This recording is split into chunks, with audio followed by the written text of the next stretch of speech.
Hi friends, welcome to my channel. ಎಲ್ಲರೂ ಚೆನ್ನಾಗಿದ್ದೀರಾ? ನಾವು ಚೆನ್ನಾಗಿದ್ದೀವಿ. ನೋಡಿ, ಇವಾಗ ನಾವು ನೋಡ್ತಾ ಇದ್ದೀವಲ್ಲ, ಈ ಮಾವಿನಕಾಯಿ ಮರ ನೋಡಿ ಎಷ್ಟು ದೊಡ್ಡದಾಗಿದೆ. ಇವಾಗ ನಮ್ಮ ಹಸ್ಬೆಂಡ್ ಈ ಮರ ಹತ್ತಿ ಕಾಯಿ ಕಿತ್ಕೊಡ್ತಾರೆ ನಮಗೆ.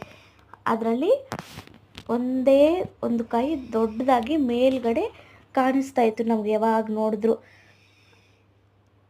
ಅದರಲ್ಲೂ ನಮ್ಮ ಹಸ್ಬೆಂಡ್ ಅವ್ರ ಅಕ್ಕ ಇದ್ದಾರಲ್ಲ, ಅವ್ರಿಗಂತೂ ಆ ಕಡೆ ಈ ಕಡೆ ಓಡಾಡ್ದಾಗೆಲ್ಲ ಆ ಕಾಯಿ ಕಾಣಿಸ್ತಾ ಇತ್ತು. ಅದು ಹೇಗಾದರೂ ಕಿತ್ಕೋಬೇಕು, ತಿನ್ನಬೇಕು ಅಂತ ಆಸೆ ಇತ್ತು. ಅದಕ್ಕಾಗಿ ನಮ್ಮ ಹಸ್ಬೆಂಡ್ ಇವಾಗ ಅಲ್ಲಿ ನೋಡಿ ಮರದಲ್ಲಿ ಇದ್ದಾರೆ, ಹತ್ಬಿಟ್ಟು ಆ ಕಾಯಿಯನ್ನು ಕಿತ್ಕೊಟ್ಟಿದ್ದಾರೆ. ಅದು ಕ್ಯಾಚ್ ಇಟ್ಕೊಳ್ಳೋಕ್ಕಾಗಲ್ಲ, ಅದರಿಂದ ಕೆಳಗಡೆ ಬಿತ್ತು ಆ ಥರ ಪೀಸ್ ಪೀಸ್ ಆಯ್ತಲ್ಲ. ಅದನ್ನು ಕಾಯಿ ಕಿತ್ಕೊಂಡ್ಮೇಲೆ ನೋಡಿ ನಮ್ಮ ಖುಷಿ ತಗೊಂಡು ಮನೆಗೆ ಹೊರಡ್ತಾಳೆ. ಓಕೆ, ಈ ಕಾಯಿಯನ್ನು ನಾವು ಯಾವ ರೀತಿ ಹಂಚ್ಕೊಂಡು ತಿಂದ್ವಿ ಅಂತ ನೆಕ್ಸ್ಟ್ ವಿಡಿಯೋದಲ್ಲಿ ನೋಡಿ.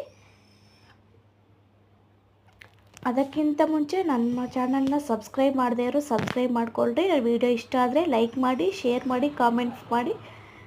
Thank you friends, thanks for watching.